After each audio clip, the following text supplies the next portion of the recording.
السلام علیکم ورحمۃ اللہ وبرکاتہ۔ محترم دوستوں، بہت سارے سوالات ہمارے پاس پینڈنگ میں ہے۔ آج کی مجلس میں کچھ سوالوں کے جوابات دیں گے، پھر جو سوالات بچے رہیں گے انشاءاللہ کل اور پرسوں کی مجلس میں بھی جوابات دینے کی کوشش کریں گے۔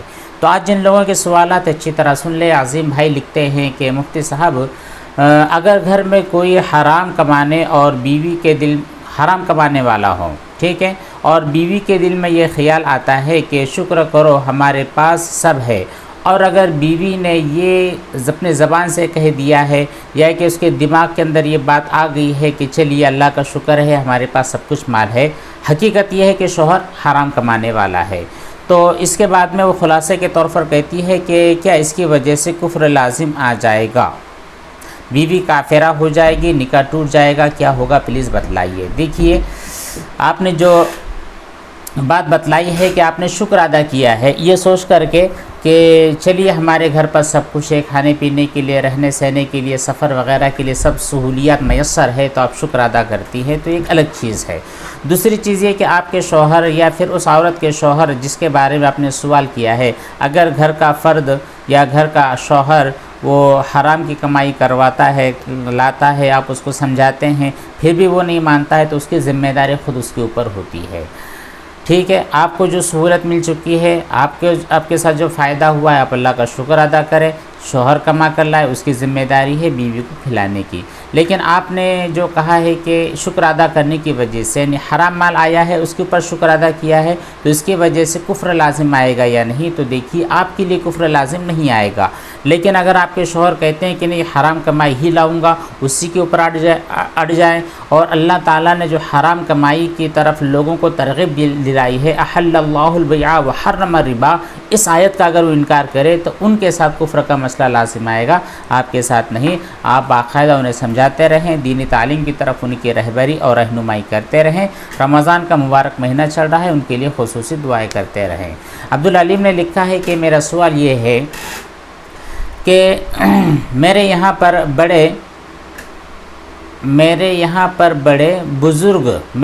پر جو بڑے بزرگ ہیں وہ کہتے ہیں کہ نفاس والا جو ناپاک کپڑا ہوتا ہے، جو چوکی ہوتی ہے اور جتنی تمام چیزیں ہوتی ہے ان کو گرم پانی سے ہی دھونا ضروری ہوتا ہے، اگر آپ نے اس کو ٹھنڈے پانی سے دھویا ہے تو وہ ہرگز پاک نہیں ہونے والے ہیں۔ یہ جو آپ کے بڑے بزرگوں کی جو بات ہے یہ بالکل غلط ہے، شریعت سے ٹکرانے والی ہے۔ کوئی بھی چیز جب ناپاک ہو جاتی ہے تو اس کے پاک ہونے کے لیے شرط یہ ہے کہ وہ نجاست ختم ہو جائے، ٹھیک ہے، نجاست کا ختم ہو جانا شرط ہے۔ پاک پانی ٹھنڈا ہو، گرم ہو، کیسا ہو، اس سے کوئی میٹر نہیں کرتا ہے۔ تو جو بزرگوں کا کہنا ہے ان کو سمجھائیے کہ بھائی ٹھنڈا اور گرم پانی کا مسئلہ نہیں ہے۔ ہاں، اگر آپ یہ چاہتے ہیں کہ گرم پانی سے وہ نجاست اچھی طرح خارج ہو جاتی ہے تو یہ آپ کی سمجھ والی بات ہے، ضروری چیز نہیں ہوتی ہے۔ ندا شعیب کا سوال ہے کہ لکڑی کا جو دروازہ ہوتا ہے، لڑکی کا دروازہ، اس کی جو چابیاں ہوتی ہے، پاک کرتے ہم اس کو دھو نہیں سکتے ہیں، تو کیسے ناپاک پانی سے لگ گیا ہو تو سب پاک کرنے، سمجھ میں نہیں ہے۔ اگر آپ یہ پوچھنا چاہتی ہیں کہ لکڑی کا دروازہ ہے اور اس کے اوپر نجاست لگ گئی ہے اور اس کو صاف کرنا ہے تو اس کا طریقہ کیا ہوگا، تو ہم یہ آپ کو بتلا سکتے ہیں۔ لکڑی کا دروازہ ہو، لوہے کا دروازہ ہو، کوئی بھی دروازہ ہو، اگر وہ بالکل پلین ہے، اس طرح کا ایسا دروازہ کچھ پلین ہے جس کے اندر نجاست جذب نہیں ہوتی ہے، تو پھر اس کو اگر آپ نے پوچھ دیا تب بھی وہ پاک ہو جائے گا۔ اور اگر وہ اس کنڈیشن میں ہے کہ نجاست اس کے نقش و نگار میں گھس جاتی ہے، تو پھر ایسی کنڈیشن میں اس کو پانی سے دھونا ہوگا، اور اگر پانی سے دھونے کی وجہ سے آپ کے دروازے وغیرہ خراب ہو جاتے ہیں تو پھر کوئی کیمیکل وغیرہ یوز کرے اور اس کی صفائی کا اہتمام کرے۔ محمد یوسف نے لکھا ہے کہ مفتی صاحب میرے ٹیبل پر بہت ساری چیٹیاں تھیں، میں نے انہیں بھگانے کے لیے لکشمن ریکھا کا استعمال کیا، لیکن وہ پاؤڈر کا جو برادہ ہے، جو اس کا جو بھوسا ہے، پاؤڈر کے جو ذرات ہے وہ اڑ کر وہ بہت زیادہ تیز ہوتے ہیں، تو ان کی جو اسمیل ہے وہ میرے حلق میں محسوس ہو گئی ہے، تو اس صورت کے اندر میرا روزہ ٹوٹ گیا ہے یا نہیں؟ جی آپ کا روزہ ٹوٹا نہیں ہے. اس کا جو برادہ ہے یا اس کی جو بھوسی ہے یا اس کی جو اسمیل ہوتی ہے، ایک عجیب طریقے سے اسمیل ہوتی ہے، بہت ڈارک ہوتی ہے، وہ آپ کے حلق کے اندر اس کا ٹیسٹ پہنچ گیا ہے، تو اس ٹیسٹ کے پہنچنے کی وجہ سے آپ کا روزہ فاسد نہیں ہوا، کیونکہ وہ کوئی فزیکلی چیز آپ کے اندر گئی نہیں ہے، بس وہ اس کے جو بو وغیرہ ہوتی ہے، اسمیل ہوتی ہے، وہی جاتی ہے، فزیکل چیز جاتی نہیں ہے. ہاں اگر کوئی فزیکل چیز چلی گئی ہے اور جان بوجھ خود سے اگر گئی ہے تب بھی کوئی ٹینشن نہیں ہے، لیکن آپ کو پتہ ہے کہ اس کا برادہ اڑنے والا ہے، جان بوجھ کر آپ نے اس کا چورا کیا اور جان بوجھ کر وہاں پر رکھا اور سامنے آپ نے فین چالو کر دیا، تو ظاہر بات ہے اس کی وجہ سے گویا کہ آپ کا خود ارادہ تھا کہ میں اس کو اپنے اندر ڈال دوں، تو یہ کنڈیشن ایسی ہے جہاں پر آپ کا روزہ ٹوٹے گا. اگر ایسی بات نہیں ہے تو پھر دوسری دونوں صورتوں کے اندر آپ کا روزہ فاسد نہیں ہوتا ہے. پھر سے آپ ہی کا سوال ہے، کہتے ہیں کہ پسینے سے روزے کا کیا حکم ہے؟ گرمی کے روزے ہیں، بہت سارے لوگوں کو پسینہ آتا ہے گرمی کی وجہ سے، تو اگر پسینے کا کوئی خطرہ یا پھر ہمارے ہاتھ کے اوپر پسینہ آیا اور وہ انگلیاں ہم نے منہ میں ڈال دی، تو ایسی صورت میں روزہ ٹوٹ گیا؟ روزہ نہیں ٹوٹے گا جی، کیونکہ یہ ایسی چیز ہے جن سے بچنا انسان کے اختیار میں نہیں ہے. ٹھیک ہے، پسینے سے بچنا آپ کے اختیار میں نہیں ہے. جب تک آپ اسی میں بیٹھے رہیں گے تبھی تک آپ کو پسینہ نہیں آئے گا، لیکن جیسے آپ نے اسی کا سوئچ آف کیا، فین آن کیا، یا پھر آپ نے گھر کے باہر کا رخ کیا، روڈ پر چلے، تو ایسی کنڈیشن میں انسان کو پسینہ ضرور آئے گا. تو پسینے سے بچنا یہ انسان کا اپنا اختیار نہیں ہے. ہاتھ میں اگر لگ گیا ہے تو ویسے بھی روزے کی حالت میں انگلیوں کو یا پھر باہر کی چیزوں کو منہ میں ڈالنے سے بچنا چاہیے، لیکن غلطی سے اگر آپ کی انگلی منہ کے اندر چلی گئی ہے تو اس کی وجہ سے آپ کا روزہ فاسد نہیں ہوا ہے. شمیم نواز نے لکھا ہے، السلام علیکم مفتی صاحب، ناپاک کپڑے دھوتے ٹائم کیا ہر 3 مرتبہ میں نلکا اور ہاتھ کو بھی دھونا ضروری ہے؟ پلیز جواب دیجئے، میں OCD پیشنٹ ہوں. دیکھیے اگر آپ OCD پیشنٹ ہے تو آپ کے لیے ہدایت یہی ہے کہ آپ صرف انہی چیزوں کو فالو کریں جن کا حکم شریعت نے دیا ہے. اگر خود آپ اپنے دل سے کوئی چیز کریٹ کرتے ہیں تو پھر یہ آپ کو پرابلم میں ڈال سکتی ہے. تو یہاں پر جو کپڑے کو دھونے کا مسئلہ ہے یہ خود آپ اپنی طرف سے کریٹ کر رہے ہیں. آپ کو پتہ ہے کہ ایک کپڑا ہے، اس کو 1 مرتبہ دھونا ہے، نچوڑنا ہے، پھر دوسری مرتبہ دھونا ہے، پھر نچوڑنا ہے، تیسری مرتبہ دھونا ہے، نچوڑ دینا ہے، مسئلہ ختم. لیکن اگر آپ یہاں پر یہ سوچنے کے لیے بیٹھ جاؤ کہ پھر میری جو صابن تھی اس صابن کا کیا ہوگا، پھر میرا جو برش تھا اس کا کیا ہوگا، پھر جس بالٹی کے اندر میں نے دھویا اب کیا اس کا کیا ہوگا، میرا نل کا کیا ہوگا، اب ہر چیز کو 3 مرتبہ دھونا پڑے گا، تو یہ جب آپ اپنے دماغ سے سوچنے لگو گے تو یہ آپ کو پرابلم میں ڈال دیں گی، جبکہ ایسا کچھ ہے ہی نہیں. بالٹی، نلکا وغیرہ جو کچھ ہے، دیکھیے ہوتا کیا ہے کہ آپ 1 مرتبہ نل کو آن کرتے ہیں، پھر کپڑا دھوتے ہیں، اس کو 1 مرتبہ 2 مرتبہ 3 مرتبہ دھوتے ہیں، تو 3 مرتبہ میں آپ کا کپڑا بھی پاک ہو جاتا ہے، آپ کا ہاتھ بھی پاک ہو جاتا ہے، جو نلکا وغیرہ ہے وہ بھی پاک ہی ہونے والا ہے، کیونکہ بار بار اس کے اوپر آپ کا گیلا ہاتھ لگتا ہے جو کہ پاک ہوتا ہے. تو پھر ایسی کنڈیشن میں خود اپنی طرف سے پاکی اور ناپاکی کے سوالوں کو زبردستی پیدا کرنا یہ اچھی بات نہیں ہوتی ہے. اچھا، آپ ہی کا ایک سوال ہے اور یہ ہے کہ کیا ناپاک ہاتھ صابن سے دھونے کے بعد بھی اگر ہاتھوں میں بدبو رہ جائے تو کیا ہاتھ ناپاک ہی رہیں گا؟ جو کہ پاسبل نہیں ہے، بالکل پاسبل نہیں ہے. اگر کہیں نجاست ہمارے ہاتھ میں لگی ہے، ہم نے اس کو صابن سے صرف 1 مرتبہ دھویا، تب بھی 99% اس بات کی امید ہے، بلکہ یقینی طور پر کہا جا سکتا ہے کہ آپ کے ہاتھ کی جو اسمیل ہے وہ ختم ہو جائے گی. لیکن پھر بھی اگر 1% کیس میں ایسا ہوتا ہے کہ نجاست باقی رہے تب بھی دھونے کی ضرورت نہیں ہے، آپ کا ہاتھ پاک ہو چکا ہے. جو نجاست تھی، نجاست ختم ہو چکی ہے. اب جو اسمیل بچی ہوئی ہے وہ اسمیل ایسی ہے جب تک آپ اس کو لگاتار 2-4 گھنٹوں تک دھوئیں گے نہیں تب تک وہ جانے والی ہوتی نہیں ہے. تو پھر 1 مرتبہ جو آپ نے کام کیا ہے آپ مطمئن ہو جائے، آپ کا ہاتھ پاک ہو چکا ہے، کیونکہ آپ نے صابن سے دھویا ہے. بڑی طاقتور چیز سے آپ ہاتھوں کی صفائی کر رہے ہو. واصف فیصل نے لکھا ہے کہ مفتی صاحب کیا نکاح میں 9 سال کا لڑکا گواہ بن سکتا ہے؟ نہیں بن سکتا ہے. جو 9 سال کا بچہ ہوتا ہے یہ بالغ نہیں ہے، دوسری چیز یہ کہ اس کو نکاح کے معاملات کے بارے میں علم بھی نہیں ہے، نالج نہیں، یعنی یہ سمجھدار نہیں ہے، اس لیے آپ 9 سال کے بچے کو نکاح کا گواہ نہیں بنا سکتے ہیں۔ بہت اچھے جو دوسرے سمجھدار لوگ ہوں گے، یا پھر کوئی نابالغ بچہ ہے لیکن سمجھدار ہے، 13-14 سال کا 15 سال کا بچہ ہے لیکن ابھی تک وہ بالغ نہیں ہوا ہے، تو ایسے بچے کو آپ نکاح میں گواہ بنا سکتے ہیں کیونکہ اب یہ سمجھدار ہو چکا ہے۔ رضوان انصاری لکھتے ہیں کہ غیر مسلم کے گھر کا جو پانی ہوتا ہے وہ پاک ہوتا ہے یا ناپاک؟ غیر مسلم کے گھر کے پانی کو ناپاک کہنے کی وجہ کیا ہے؟ کوئی وجہ نہیں ہے۔ جب کوئی وجہ نہیں ہے تو ڈاؤٹ پیدا کرنا بھی یہ صحیح بات نہیں ہے، آف کورس وہ پاک ہی رہے گا۔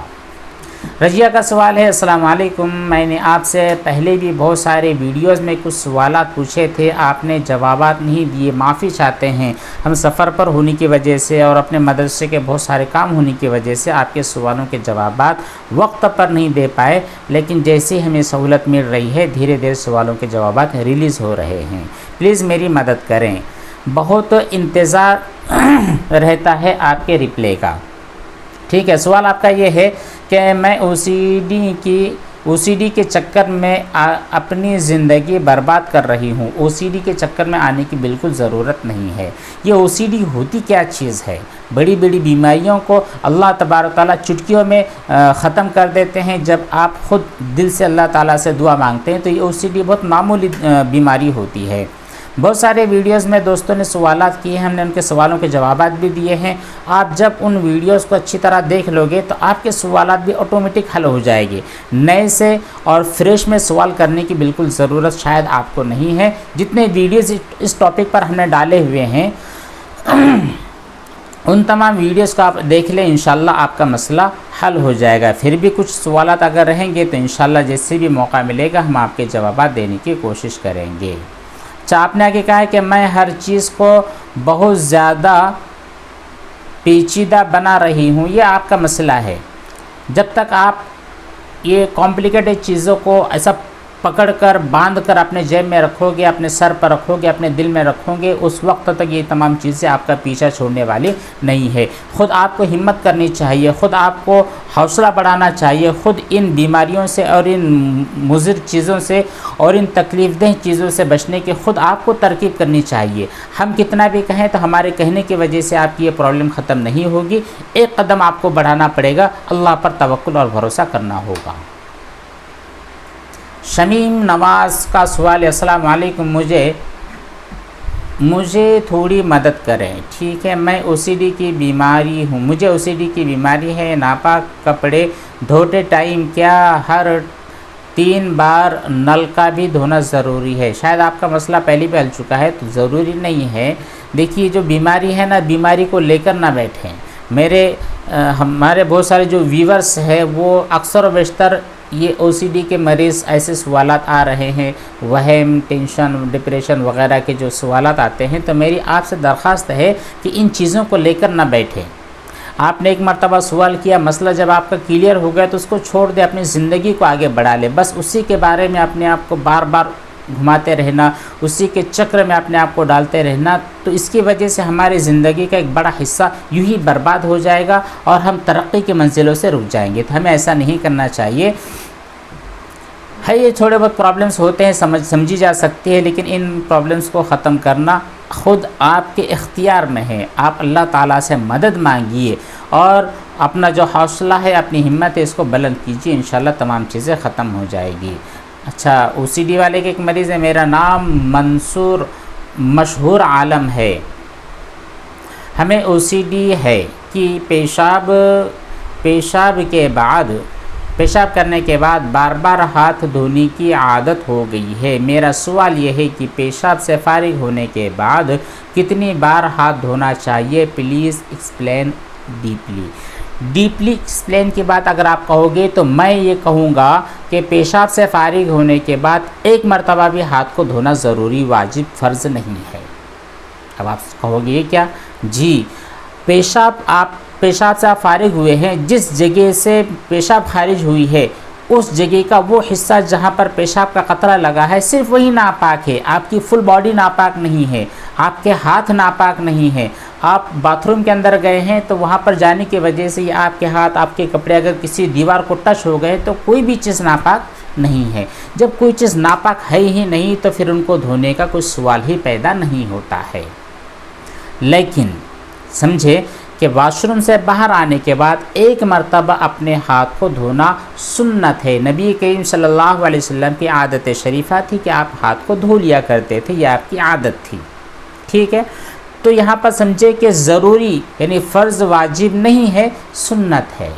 تو اگر آپ نے ہاتھوں کو دھو لیا تو بہت بہتر چیز ہے، اگر آپ نے ہاتھوں کو نہیں دھویا ہے تو پھر اس کی وجہ سے آپ صرف سنت کو چھوڑنے والے بنے، آپ کے ہاتھ ناپاک نہیں ہے۔ تو آپ اچھی طرح سمجھ لیں کہ واش روم سے آنے کے بعد ایک مرتبہ ہاتھوں کو دھو لیں تو آپ سنت کو ادا کر لیتے ہیں۔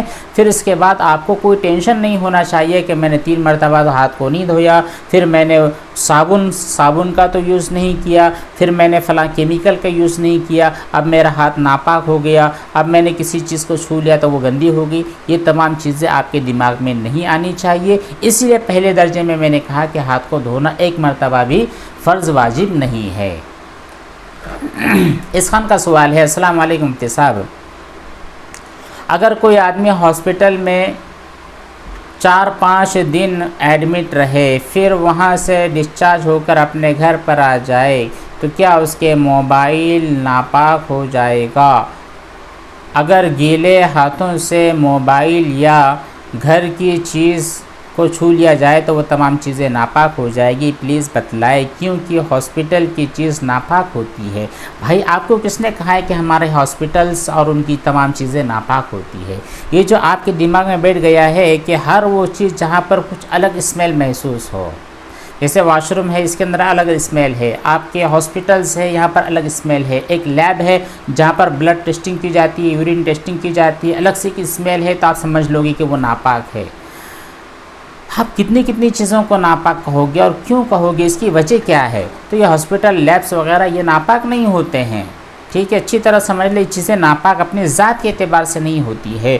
ہاں اگر کسی جگہ آپ کو یقینی طور پر پتہ ہے کہ یہاں پر پیشاب گر چکا ہے، یہاں پر بلڈ گر چکا ہے، تب کہیں جا کر کے آپ کو وہ چیز ناپاک سمجھنی ہے۔ بس یوں ہی اندازے سے وہاں پر الگ اسمیل تھی، الگ ماحول تھا اور آپ نے اس کو ناپاک سمجھ لیا تو یہ ہماری کم عقلی کی دلیل ہوتی ہے۔ اس لیے آپ بالکل مطمئن رہے، کوئی ٹینشن لینے کی ضرورت نہیں ہے، کوئی بھی چیز ناپاک نہیں ہے، آپ اطمینان سے رہے، موبائل کا یوز کرے، گیلے ہاتھ سے کرے، سوکھے ہاتھ سے کرے، کوئی ٹینشن کی اور کوئی ڈرنے کی بات نہیں ہے۔ بس اتنے سوالات، اس کے علاوہ اور جو سوالات انشاءاللہ کل کے مجلس میں ضرور بیان کریں گے۔ والسلام علیکم ورحمۃ اللہ وبرکاتہ۔